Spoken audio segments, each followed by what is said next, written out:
اللهم أنت ربي لا إله إلا أنت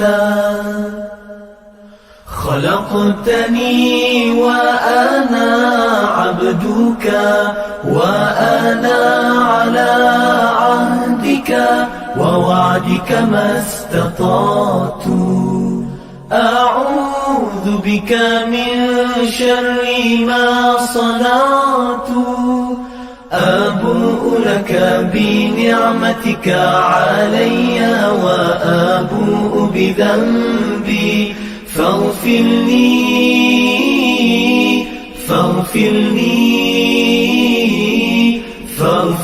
لي فإنه لا يغفر الذنوب إلا أنت. Ya Allah, Engkau Tuhanku, tiada Tuhan selain Engkau. Engkau ciptakan aku dan aku hamba-Mu, dan aku berada dalam janji-Mu menurut kemampuanku. Aku berlindung denganmu daripada kejahatan yang kulakukan. Aku sedari nikmat-Mu kepadaku, dan ku sedari akan dosa-dosaku. Ampuni aku, ampuni aku, ampuni aku, kerana sesungguhnya tiada yang dapat mengampunkan dosa kecuali Engkau. Allahumma anta rabbi la ilaha illa anta خلقتني وأنا عبدك وأنا على عهدك ووعدك ما استطعت أعوذ بك من شر ما صنعت أبوء لك بنعمتك علي وأبوء بذنبي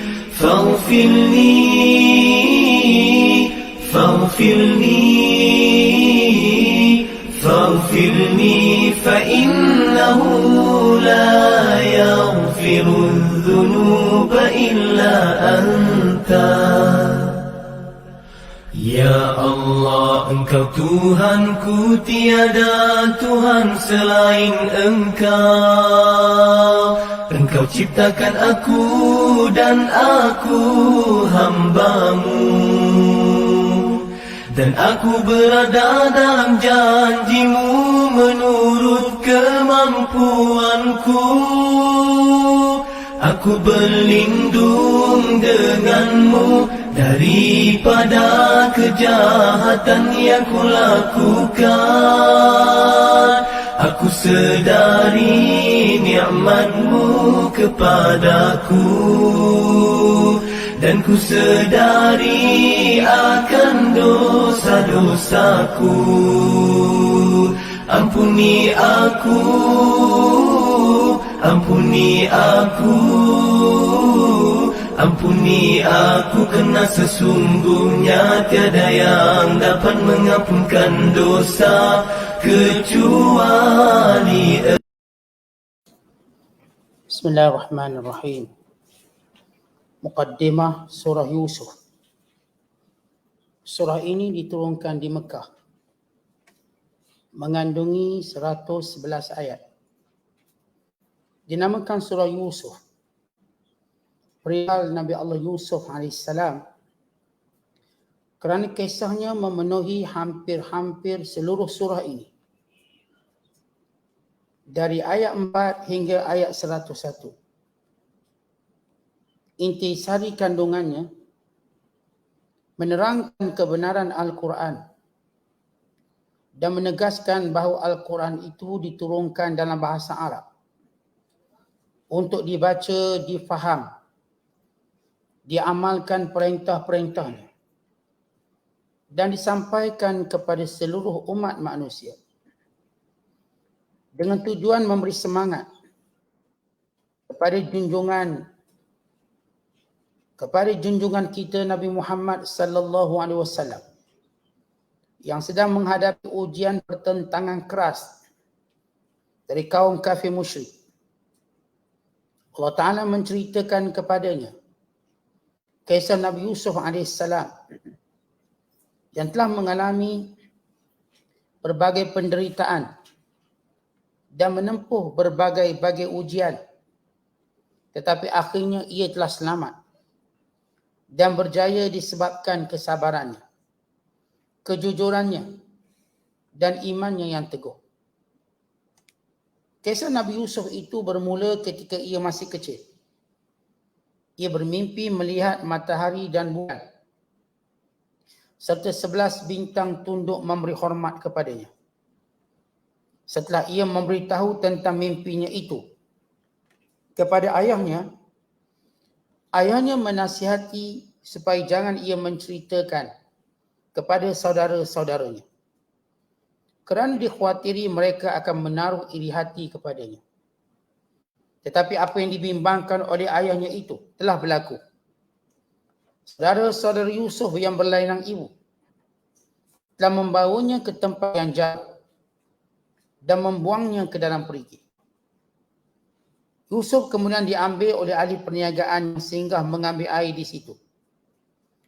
Lalu dijual sebagai hamba abdi dan akhirnya dibeli oleh seorang pegawai tinggi di Mesir.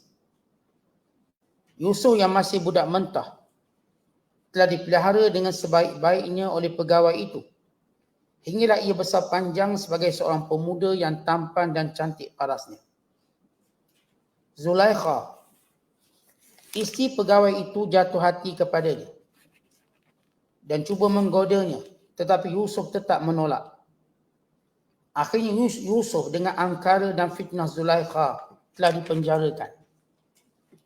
Oleh kerana Yusuf dapat mentadbirkan mimpi Raja Mesir, raja itu tertarik hati kepadanya. Lalu diperintahkan supaya ia dibebaskan dan dibawa menghadap. Tetapi Yusuf tidak segera menerima pembebasan itu, bahkan memohon supaya Zulaikha dan perempuan-perempuan yang bersubahat dengannya disiasat lebih dahulu. Setelah disiasat, Zulaikha mengakui kesalahannya dan jelaslah kebenaran Yusuf, kesucian serta kejujurannya. Semenjak itu Yusuf mendapat kedudukan yang tinggi sebagai Perdana Menteri. Dalam masa inilah saudara-saudaranya yang telah menganiayanya datang ke Mesir, meminta bantuan kerana negeri mereka yakni Palestin ditimpa kebuluran. Mereka tidak mengenalnya, tetapi Nabi Yusuf kenal mereka dan menyembunyikan hal itu. Yusuf memberikan bantuan yang diperlukan dan akhirnya mereka dan kedua ibu bapanya dibawa berpindah ke Mesir. Dalam pertemuan yang menggembirakan itu, Yusuf diberikan penghormatan yang selayaknya oleh kedua ibu bapanya dan 11 orang saudaranya menepati sebagaimana yang telah dilihatnya dalam mimpi dahulu. Ia melihat matahari dan bulan serta 11 bintang tunduk memberi hormat kepadanya. Pada saat itu Nabi Yusuf bersyukur kehadrat Allah sambil memohon husnul khatimah, kesudahan yang baik, mati dalam Islam, sesudah ia dikurniakan dengan berbagai nikmat yang tidak ternilai. A'udzubillahi as-sami'il 'alim minasyaitonir rajim. Bismillahirrahmanirrahim. Alif lam ra. Tilka ayatul kitabil mubin. Inna anzalnahu Qur'anan Arabiyyan la'allakum ta'qilun. Nahnu naqussu 'alaika ahsanal qasasi bima awhayna ilaika hadzal Qur'an. Wa in kunta min qablihi laminal ghafilin. Sadaqallahul 'azim. Dengan nama Allah yang Maha Pemurah lagi Maha Mengasihani. Alif Lam Ra. Ini ialah ayat-ayat kitab Al-Quran yang menyatakan kebenaran. Sesungguhnya kami menurunkan kitab itu sebagai Quran yang dibaca dengan bahasa Arab, supaya kamu menggunakan akal untuk memahaminya. Kami ceritakan kepadamu, wahai Muhammad, seindah-indah kisah dengan jalan kami wahyukan kepadamu Al-Quran ini. Padahal sebenarnya engkau sebelum datangnya wahyu itu adalah dari orang-orang yang tidak pernah menyedari akan halnya. Surah yang kita akan tafsirkan pada malam ini dinamakan sebagai surah Yusuf. Dinamakan sebagai surah Yusuf kerana di dalamnya mengandungi kisah Nabi Allah Yusuf AS. Riwayatkan ketika mana orang Yahudi bertanya dan meminta kepada Nabi SAW tentang kisah Nabi Yusuf, maka turunlah ayat ini. Kata Sa'ad bin Abi Waqqas radhiyallahu taala anhu, sebagaimana yang diriwayatkan oleh Imam Al-Hakim dan selainnya, anzal Qur'an ala Rasulillah sallallahu alaihi wasallam fatalahu alaihim zamanan faqalu law qasasta alaina fanazala nahnu naqussu alayka fatalahu alaihim zamanan faqalu law haddathana fanazala Allahu nazzala ahsan al-hadis wa qad nazalat ba'da ishtidadi al-azmati ala an-nabi sallallahu alaihi wasallam في مكة مع قريش وبعد عام الحزن الذي فقد فيه النبي صلى الله عليه وسلم زوجته الطاهرة خديجة وعمه أبا طالب الذي كان نصيرا له. Diriwayatkan daripada Sa'ad bin Abi Waqqas radhiyallahu taala anhu, Allah menurunkan kepada Rasulullah sallallahu alaihi wasallam akan Al-Quran.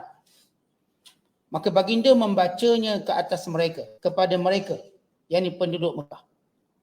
Lalu mereka berkata, tak ada ke cerita? Kenapa tidak bawakan kepada kami kisah? Maka Allah menurunkan ayat ini, yakni ayat surah Yusuf. Nahnu naqussu alaika. Kami yang akan membawa kisah itu kepadamu, wahai Muhammad. Maka Nabi SAW membaca kisah itu kepada mereka. Lalu mereka berkata, lau haddathana, kalau engkau menceritakan kepada kami. Maka turun ayat, Allahu nazzala ahsanal hadis. Allah yang akan menurunkan sebaik-baik bicara. Turunnya ayat ini ketika mana Rasulullah SAW berada dalam kemuncak pertentangan, tribulasi yang dihadapi oleh baginda bersama dengan orang Quraisy. Dan turunnya ayat ini selepas tahun duka cita yang mana padanya Nabi SAW kematian isterinya yang tercinta Khadijah binti Khuwailid radhiyallahu taala anha dan bapa saudaranya Abu Talib yang menjadi pembantunya. Di mana surah Yusuf ini dari sudut tertib Al-Quran adalah surah yang ke-12. Pada juzuk yang ke-12 dan juzuk yang ke-13. Ada 2 juzuk.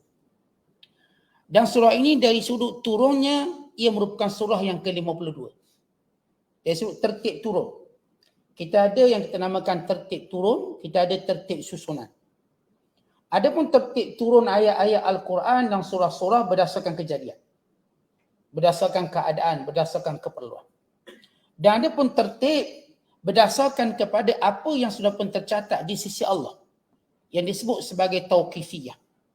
Maknanya sebagaimana dalam hadis Al-Quran diturunkan sejumlah pada malam Lailatul Qadar.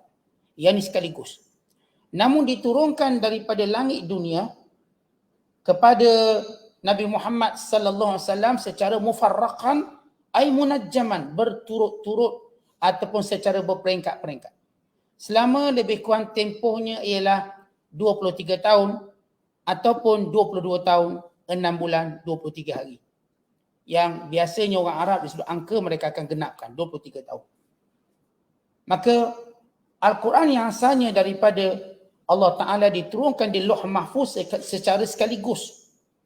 Secara semuanya daripada awal sampai akhir. Yang ini secara tertib sebagaimana tertib hari ini. Dan daripada Lauhul Mahfuz ke Baitul Izzah, Sama'ud Dunya, langit dunia juga sekaligus.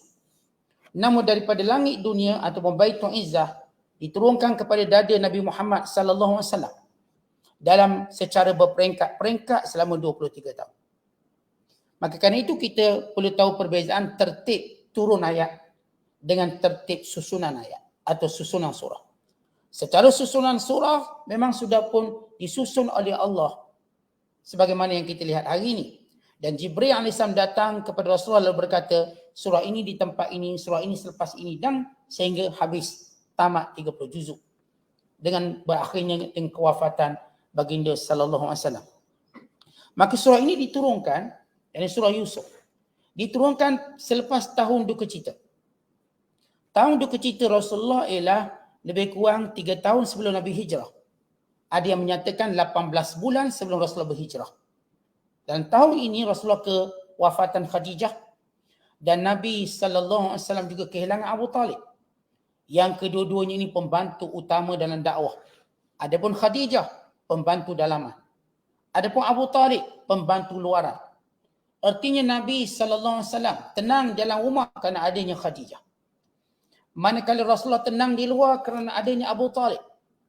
Maka ini melengkapi dari sudut organisasi dakwah Nabi sallallahu alaihi wasallam.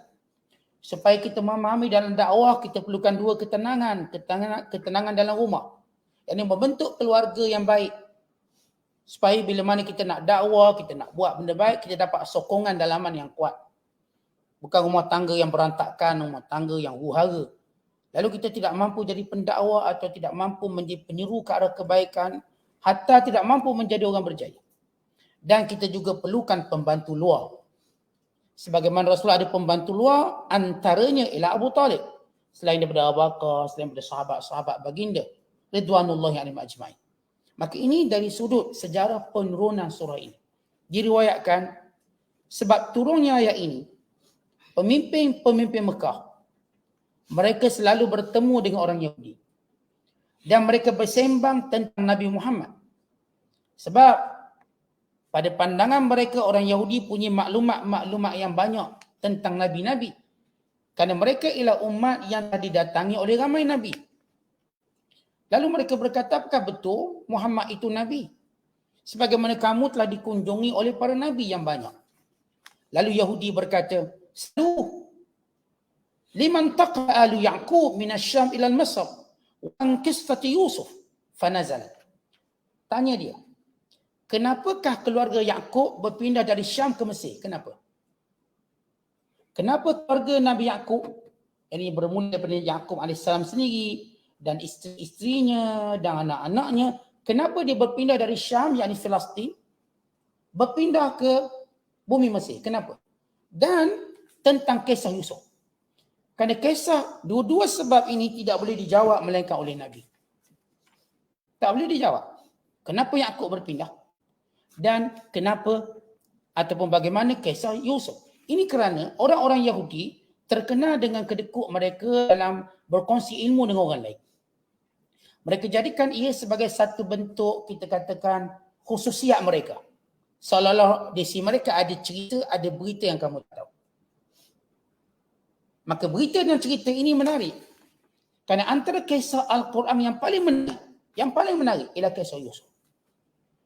Kan itu satu-satunya surah yang membicarakan secara umum surah ini satu kisah ialah surah Yusuf. Bermula daripada ayat yang keempat yang kita akan bacakan malam esok. Hari ini mukadimah 1 hingga 3. Sehingga ayat 104 semuanya kisah Nabi Yusuf. Manakala bermula ayat 105 sehingga 111 bola tentang Nabi Muhammad sallallahu alaihi wasallam, pengajaran daripada kisah Yusuf. Dan kisah Yusuf ini alaihissalam disusun dengan begitu menarik. Disusun peringkat-peringkat. Bermula daripada apa yang kita akan ceritakan nanti sehinggalah kesudahannya bagaimana Yusuf memerintah Mesir. Dan surah ini sebagaimana surah-surah yang lain yang mengandungi kisah, yang mengandungi cerita, tujuan utama untuk menghibur Nabi sallallahu alaihi wasallam. Sebab Rasulullah membawa suatu dakwah yang terbesar berbanding nabi-nabi lain. Rasulullah membawa urusan yang paling penting berbanding nabi-nabi yang lain. Kerana itu Rasulullah memerlukan sesuatu yang bersifat motivasi untuk menjadikan Rasulullah sallallahu alaihi wasallam sentiasa kuat, sentiasa bersemangat, sentiasa tabah dan sentiasa bersungguh-sungguh dalam dakwah. Bukan maksudnya Nabi sallallahu alaihi wasallam tak kuat atau tak sabar atau tak bersungguh-sungguh. Hasyalillah, Nabi ada semua segala sifat itu. Sebagaimana kita bicarakan dalam surah Hud sebelum ini. Dengan ayat fastaqim kama umir, hendaklah kamu istiqamah sebagaimana diperintahkan. Bukan bermaksud baginda sallallahu alaihi wasallam tidak istiqamah, tetapi untuk mengingatkan pentingnya istiqamah. Dan demikian juga kisah-kisah ini menceritakan kepada baginda sallallahu alaihi wasallam semangat, memberi semangat yang berterusan. Kata Atha bin Abi Rabah, tidak mendengar surah ini orang yang bersedih dan berduka cita, melainkan akan kembali tenang dan gembira. Atha bin Abi Rabah, anak murid kepada Abdullah bin Abbas, yang khatam tafsir Quran dengan Ibnu Abbas sebanyak lebih 3 kali. Beliau kata surah ini siapa dengar? Yang ni dengar dengan tadabbur. Dengar dengan faham. Kalau dia sedih, dia akan gembira. Kalau dia kesunyian, maka dia akan rasa gembira. Dia akan rasa dirinya terhibur. Kerana surah ini adalah surah yang amat menghiburkan. Diriwayatkan oleh Imam Baihaqi dalam kitabnya Ad-Dalail, Dalailun Nubuwah. Daripada Ibnu Abbas radhiyallahu ta'ala anhuma, anna ta'ifatan minal yahud hina sami'u Rasulullah sallallahu alaihi wasallam yatlu hadhihi surata aslamu limuwafaqatiha ma 'indahu. Kata Ibnu Abbas, sekumpulan orang Yahudi bila mana mendengar Rasulullah membaca surah ini, mereka memeluk Islam. Kenapa? Kerana maklumat yang ada sama sebagaimana maklumat yang ada mereka pegang selama ini. Sedangkan hal ini tidak diketahui melainkan orang Yahudi. Dan tidak akan diketahui melainkan golongan ahli kitab. Yang golongan yang disebut sebagai rohban atau golongan sebagai ahbab, pendeta. Tapi bagaimana Rasulullah tahu? Sedangkan Nabi tidak tahu bahasa Ibrani.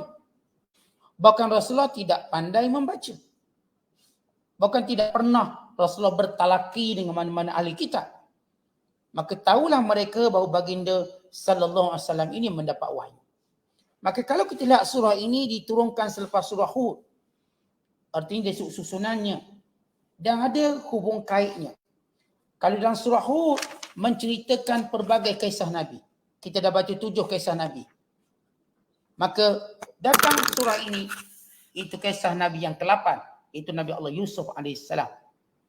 Sebagaimana Nabi-Nabi ini, semua yang Allah Ta'ala kisah dan ceritakan tentang mereka, bagi membuktikan benarnya wahyu. Sebagaimana benarnya wahyu pada Nabi-Nabi yang lain, demikian benarnya wahyu kepada Nabi Sallallahu Alaihi Wasallam. Dan kebanyakan kisah Nabi-Nabi yang lain, diulang-ulang pada surah yang berbeza. Berbeza dengan surah Yusuf AS. Surah Yusuf ini hanya disebut dalam surah ini. Atau cerita Nabi Yusuf hanya disebut dalam surah ini sahaja. Nabi-Nabi lain, Nabi Nuh disebut dalam banyak surah, puluhan surah. Nabi Ibrahim juga begitu. Nabi Lut juga begitu. Nabi Hud juga begitu. Nabi Saleh juga begitu. Nabi Shu'aib juga begitu. Dia ceritakan dalam surah-surah yang banyak. Namun tidak Nabi Yusuf. Ya memang benar Nabi Yusuf ada disebut dalam surah yang lain, tapi bukan cerita. Hanya memuji kemuliaan Nabi Allah Yusuf sebagai Nabi. Tapi secara cerita hanya terdapat dalam surah ini sahaja. Maka surah ini disebut secara fusuluha binahwi mutatabi'in syamilin. Iaitu disebut peringkat-peringkat kisah ini secara turutan. Artinya bermula daripada percakapan Yusuf dengan ayahnya Yaqub AS, sehinggalah mihnat ujian yang perlu dihadapi, kedengkian adik-beradiknya, sehingga beliau baginda dibuang ke dalam perigi dan diambil, dijadikan anak angkat, lalu membesar menjadi lelaki yang kacak, lalu difitnah oleh tuan rumahnya sendiri, ibu angkatnya sendiri, lalu ia terpelosok dalam penjara untuk satu tempoh yang panjang, kemudian bertemu dengan 2 orang banduan, Yang kedua-duanya ini merupakan pekerja diraja yang telah ditohmah buat konspirasi bagi membunuh raja. Seorang ketua bahagian masakan, seorang ketua bahagian minuman. Seorang ni ketua bahagian penyediaan roti, khubazin. Seorang lagi penyedia dalam menyediakan minuman. Sehingga kedua-dua ini bermimpi. Dan mimpi itu telah ditambil oleh Nabi Allah Yusuf dalam penjara. Seorangnya mati, seorangnya selamat. Dalam takbirnya, sehinggalah Nabi Allah Yusuf dikeluarkan dalam penjara. Sesudah raja bermimpi dengan satu mimpi yang ngeri. Sehingga dipanggil seluruh ahli sihir untuk mentadbir mimpi ini, maka semuanya tak dapat. Melainkan ketua bahagian minuman yang telah berpengalaman bertemu Yusuf dalam penjara dahulu dan dia terselamat. Lalu membawa takbir mimpi ini pada Yusuf. Maka Yusuf AS mentakbirnya. Maka raja meminta Yusuf keluar untuk bertemu dengannya. Yusuf enggan keluar. Sehingga ia dibersihkan dari tuduhan berzina. Atau tuduhan ingin mentaharrush. Atau kita katakan sebagai mengganggu tuan rumah. Mengganggu Zulaikha. Kononnya cuba untuk bertaharrush atau cuba merogol tuannya. Dengan satu tuduhan konspirasi yang licik. Yang disepakati bersama dengan wanita-wanita yang lain. Dan salah guna kuasa oleh suaminya. Yusuf tidak mau keluar tanpa ia dibersihkan daripada tuduhan. Sehingga Nabi Allah Yusuf dibersihkan dengan 5 pembersihan yang kita akan sebut nanti. Dibersihkan. Sebenar-benar Yusuf AS tidak bersalah. Dan ia dibebaskan. Dan raja meminta dia mencalonkan sendiri dirinya untuk memegang apa-apa jawatan yang dirasa layak baginya. Maka Yusuf memilih untuk memegang pembendaharaan negara. Lalu raja menyerahkan kepada cincin kebesaran. Yang dengannya dia akan memutuskan hukuman. Dan dengannya dia akan memerintah. Kerana raja ini memberikan kuasa sepenuhnya kepada Yusuf. Sehingga berlaku peristiwa kembali tentang adik-beradiknya. Dalam 3 kali kunjungan. Kunjungan pertama mereka tidak mengenali Yusuf. Lalu mereka diberikan makanan, bahan-bahan keperluan di kemarau yang melanda panjang. Kemarau yang melanda selama 7 tahun. Pada tahun yang ketiga kemarau, maka keluarga Nabi Allah Yusuf di Palestin tidak lagi tahan untuk menghadapi kemarau tersebut. Lalu mereka pergi ke Mesir untuk membeli bahan makanan yang hanya dijual oleh kerajaan Mesir. Dengan kehebatan, kebijaksanaan, pengurusan ekonomi Yusuf AS. Yang akhirnya Yusuf tahu ini adik-beradik dia.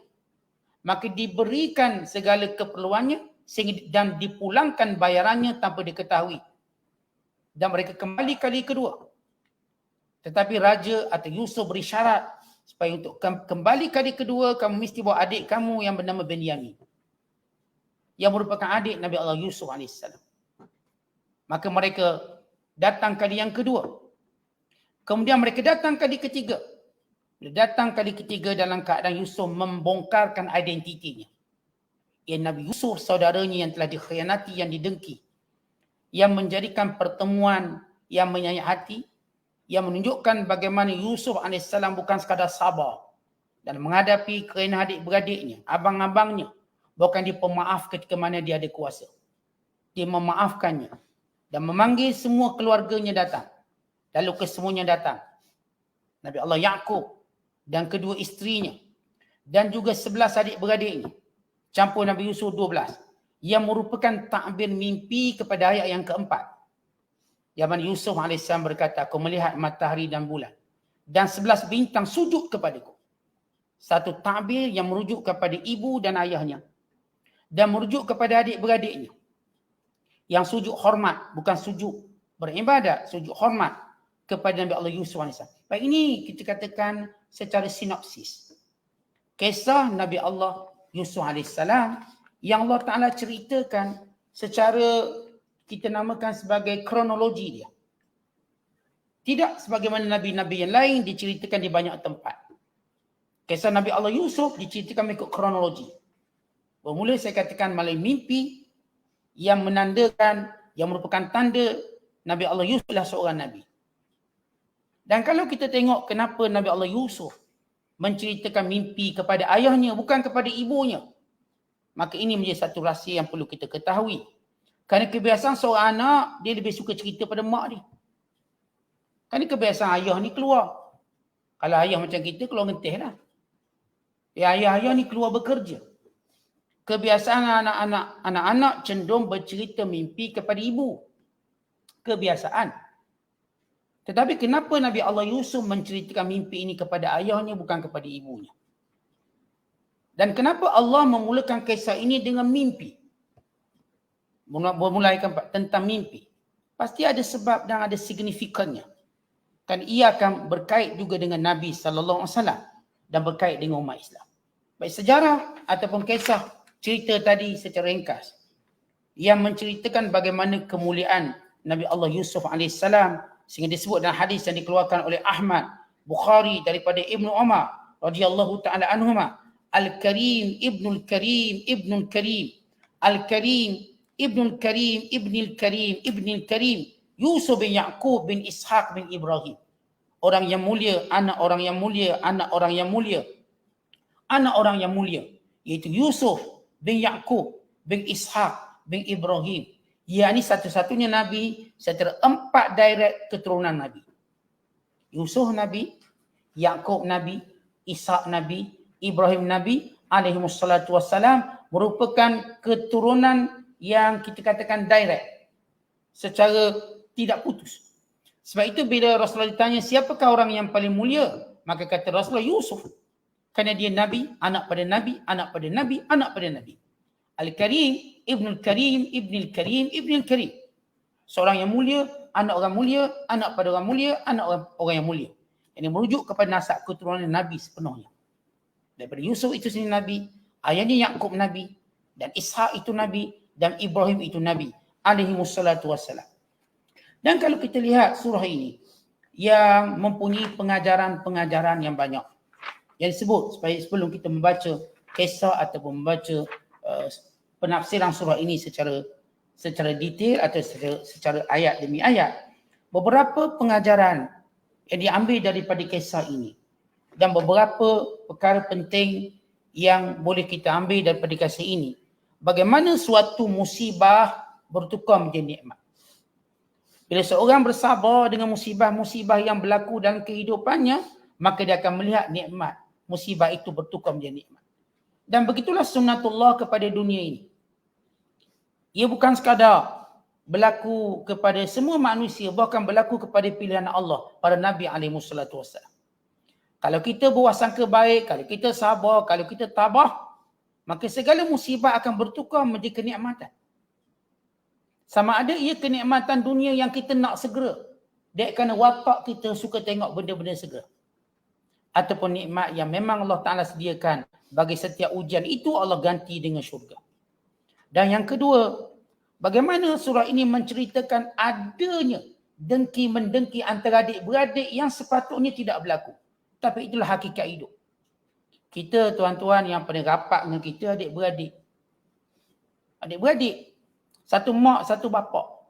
Tapi di kalangan adik-beradik mungkin berlaku dhara'in, ahqad, yakni permusuhan. Permusuhan dalaman kita panggil dhara'in atau dharinah. Dia musuh dalam, dia tak puas hati kat dalam. Dan ahqad, dengki, hiqdun. Dengki yang menjadikan dia merancang untuk menjadikan orang ni, untuk menjadikan keluarga ataupun orang yang punya hubung rapat dengan dia ini akan terdampar jauh. Ini panggil hiqdun. Hiqdun ini tuan-tuan dia lagi teruk pada hasad. Hiqdun itu hasad yang dia merancang kejahatan. Dan itu yang berlaku kepada keluarga Nabi Yusuf. Mereka merancang membunuhnya. Melainkan tidak disetujui. Yang tidak terlibat secara direct perancangan cuma 2 orang daripada sebelah adik-beradik. Yang pertama yang sulungnya dan yang kedua yang bongsunya. Yang bongsunya Benyamin dan yang sulung sekali. Yang sulung ini yang tidak tega untuk menunjukkan permusuhan yang melampau sesuai dengan statusnya anak sulung. Ketika mana mereka mencadang untuk dibunuh, dia kata jangan bunuh, cukup buang dan pergi. Dan kita akan lihat watak-watak yang sulung ini berlainan sekali. Dan Allah sebut dalam Quran. Dan orang yang pertama bertaubat ialah anak sulung dia. Yang pertama taubat. anak sulung Nabi Allah Yaqub atas kesilapan dia. Beban ni adik-beradik ni yang lain. Ada peranan yang sulungnya. Dan yang ketiga, kita lihat bagaimana Nabi Allah Yusuf hidup dalam keluarga yang solihah. Keluarga yang telah dididik padanya akhlak yang mulia. Dan segala kelakuan-kelakuan yang terpuji yang diwarisinya daripada ayah-ayahnya yang di kalangan para nabi alaihi wassalatu wassalam, dan ini menjadikan Yusuf hebat dalam menempuh ujian. Supaya kita tahu, anak-anak kita tuan-tuan bakal menempuh ujian. Anak-anak kita ni yang kita nampak kecil macam kita tengok comel je, lawa dia ni, bagus anak. Ingat, anak ini bakal menghadapi ujian. Kalau kita tak didik dengan didikan yang kuat, dengan akhlak terpuji, dia akan gagal dalam menghadapi ujian. Tapi kalau kita didik dengan sabar, pemurah, dengan menahan hawa nafsu dan lain-lain akhlak, yang kita akan dapati walau Nabi Allah Yusuf jauh daripada keluarganya, dia tetap mempraktikkan akhlak yang mulia. Berjayanya pendidikan dalam keluarga. Dan itu yang perlu kita lakukan. Kalau pun anak kita jauh, pergi belajar luar negara. Belajar kat New Zealand, belajar kat Mesir, belajar kat Jordan, belajar kat asrama penuh. Pergi kerja kat Kuala Lumpur, jauh daripada kita. Kalau kita sudah didik dia dengan akhlak yang baik, kita tak perlu bimbang apa-apa. Dia mampu menghadapi segala kehidupan, bentuk ujian-ujian kehidupan dengan akhlak yang baiknya. Dan yang keempat, menunjukkan bagaimana iffah, kesucian. Iffah ini maksud kesucian maruah dan amanah serta istiqamah merupakan sumber kebaikan seluruhnya, baik lelaki ataupun wanita. Sama saja. Jadi kalau dia ajar wanita, dia ajar iffah. Apa dia iffah? Tutup aurat. Dia ajar menjaga maruah diri dia. Lelaki pun sama, dia ajar tutup aurat, dia ajar menjaga maruah dirinya supaya jangan tercebur dan terjebak daripada dengan kesalahan zina dan lain-lainnya. Dan yang kelima, di antara fitnah terbesar ialah khalwat lelaki dan wanita. Bila lelaki dan wanita berkhalwat, maka berlakulah fitnah terbesar. Itulah yang berlaku pada Yusuf AS. Walaupun khalwat Nabi Allah Yusuf bukan dengan redanya, kerana dia bekerja dengan tuannya tadi. Namun begitu, kesan bila lelaki dan perempuan fitnahnya besar. Fitnahnya menjadikan Nabi pun tidak terselamat. Sehingga Nabi Allah Yusuf AS juga dipenjara dengan fitnah yang kuat ini. Kata Islam mengharamkan sebarang bentuk khalwat antara lelaki dan perempuan. Baik lelaki maupun perempuan. Semuanya ini sebagai satu bentuk saddu zara'i. Bagi menjaga marwah, bagi menjaga fitnah, bagi menjaga perkara-perkara yang boleh merosakkan agama. Bukan Nabi SAW bersabda, la yakhluwanna rajulun bimra'atin illa kana thalithuhuma syaitan. Tidak berduaan lelaki dan wanita, melainkan ketiganya syaitan. Yang keenam, bagaimana pentingnya iman yang punya prinsip dan juga kukuh akidah dalam menghadapi segala kesukaran dan dalam menghadapi segala ujian. Kita lihat Nabi Allah Yusuf AS, dia punya prinsip keimanan yang kukuh bila dia berkata Allah melihat kita. Ketika Zulaikha berkata tak ada orang tengok kita berdua. Zulaikha kata mana Tuhan yang melihat kita. Yang akan kita ceritakan nanti. Sehingga beliau ataupun baginda yang dimaksudkan ataupun yang menjadi contoh kepada orang yang disebut oleh Nabi SAW. Rasul menyatakan wa rajulun da'athu imra'atun dhatu mansabin wa jamalin faqala fayaqul inni akhafullah rabbal alamin. Seorang lelaki yang digoda oleh perempuan yang ada pangkat dan ada kecantikan, lalu lelaki ini berkata aku takut pada Tuhan sekalian alam. Pemimpinnya ialah Nabi Allah Yusuf AS. Kerana Nabi Allah Yusuf sabar seketika ketika digoda oleh wanita yang bernama Zulaikha, maka Allah mengangkat kedudukan Nabi Allah Yusuf sebagai lambang lelaki yang iffah ataupun afif, lelaki yang punya maruah yang paling tinggi, yang berjaya untuk mengatasi godaan wanita. Dan yang ketujuh, bagaimana perlunya pergantungan dengan Allah yang begitu kuat. Munajat kepada Allah yang berterusan tanpa ada putus asa sebagaimana yang dilakukan oleh Nabi Allah Yusuf AS.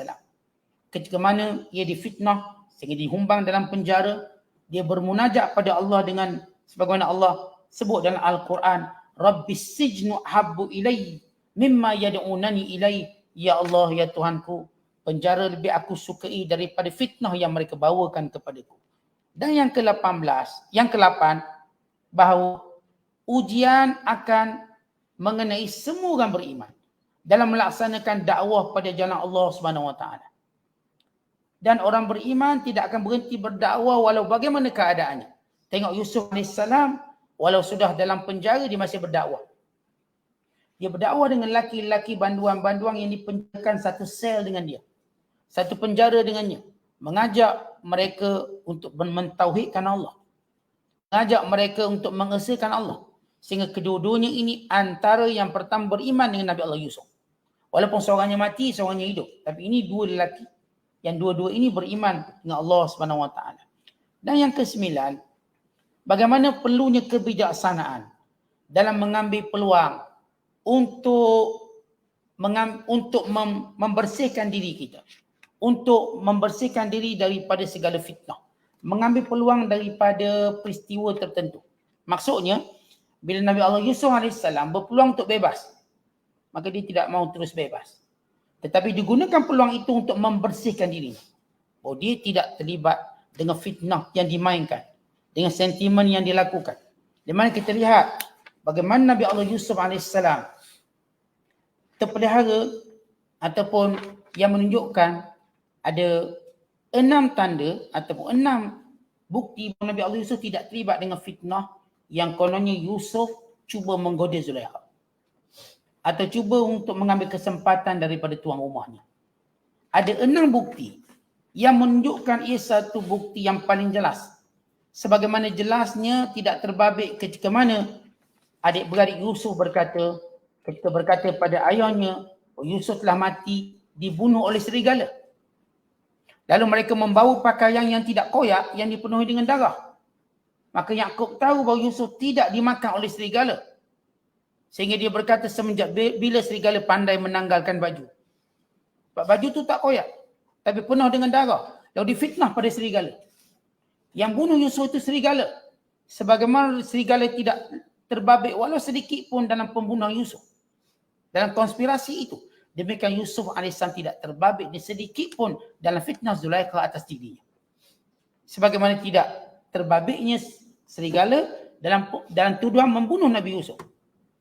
Kerana adik-beradik Nabi Allah Yusuf, ke mana mereka minta kebenaran daripada ayahnya Yakub, bahawa Yusuf bermain-main, berjalan-jalan, berlari-lari dalam konspirasi mereka untuk menjauhkan Yusuf daripada ayahnya Yakub. Bahkan mereka ingin membunuhnya. Lalu mereka mencampakkannya dalam perigi buta.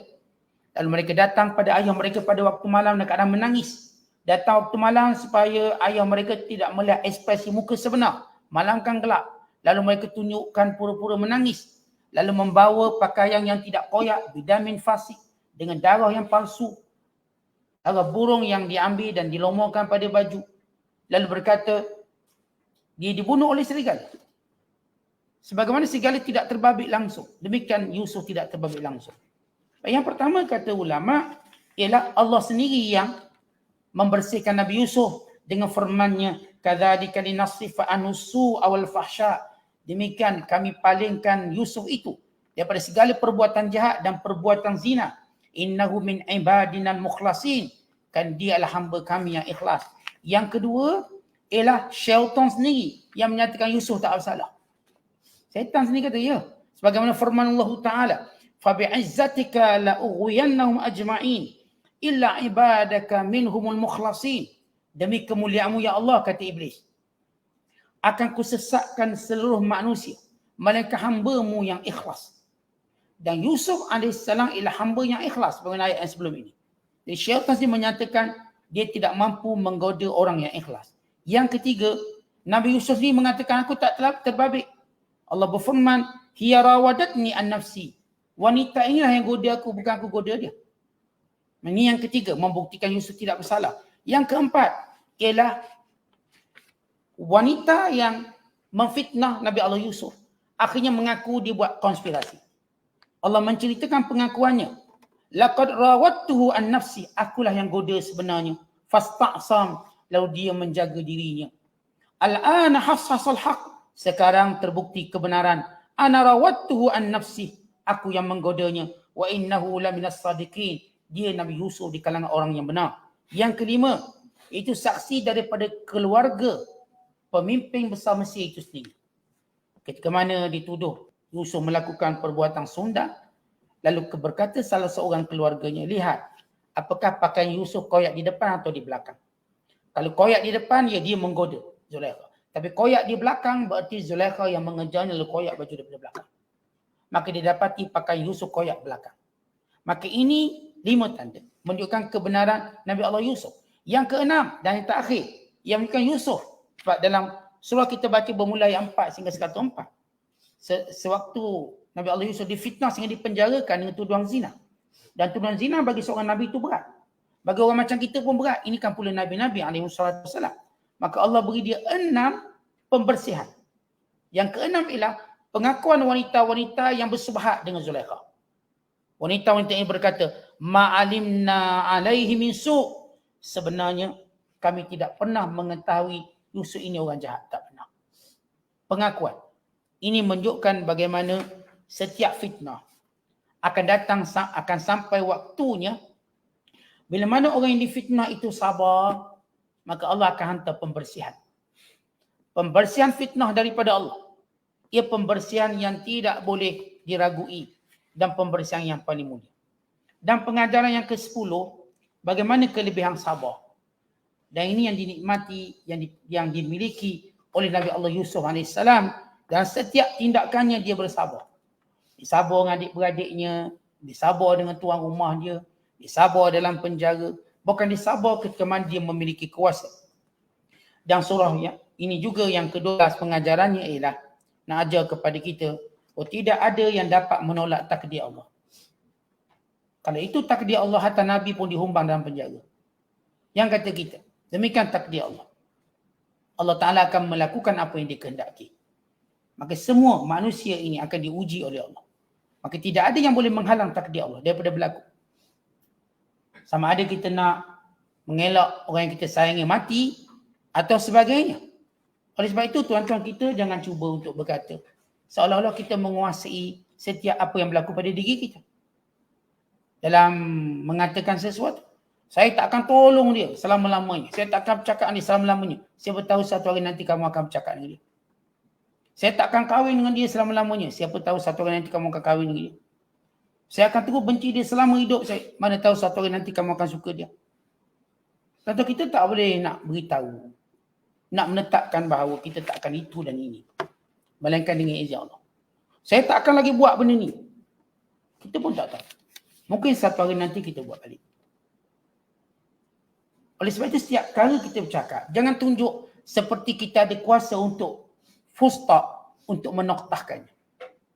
Kita hanya mampu untuk koma dia je. Kita tak boleh nak noktahkannya. Yang menoktahnya Allah.